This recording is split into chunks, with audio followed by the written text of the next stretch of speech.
Այսօրվա փորձարկումը ինձ շատ ադուր գալիս, որովհետև փորձարկելու ենք տարբեր ֆիրմաների հավով լապշաներ։ Առաջինը կսկսենք բոլորիս կողմից շատ սիրված, հարգված դաշիրակից։ Պրոբույեմ։ Այլ տարբերակ չէր կարող լինել, դաշիրակը գնահատում ենք 10-ից 1 լիմոն։ Հաջորդիվ մեր եթերում է Օյակատա բրենդի լապշան։ Անկեղծ ասած սրանից առաջին անգամ եմ փորձելու։ Տեսակ հոտը ու տեսքը այդքան էլ դուրս չի գալիս, պրոբույեմ։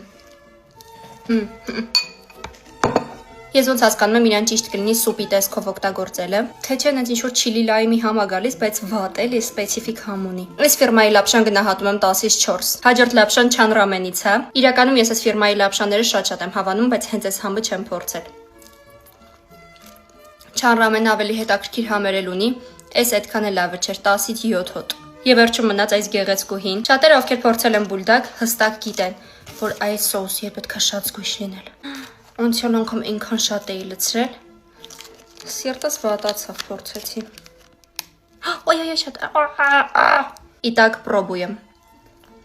Ինձ թվում է այդ կծու փաթեթը ընդհանրապես պետք չի բացել, մեկը շատ կծու է ստացվում։ Սա էլ կարելի է գնահատել 10-ից 7։ Մի խոսքով շնորհակալություն, որ մինչև վերջ նայեցիք։ Հետևեք ինձ, որ չկորցնեք, մեկ էլ կոմենտներում կարող եք գրել, թե հաջորդ անգամ ինչ փորձարկենք։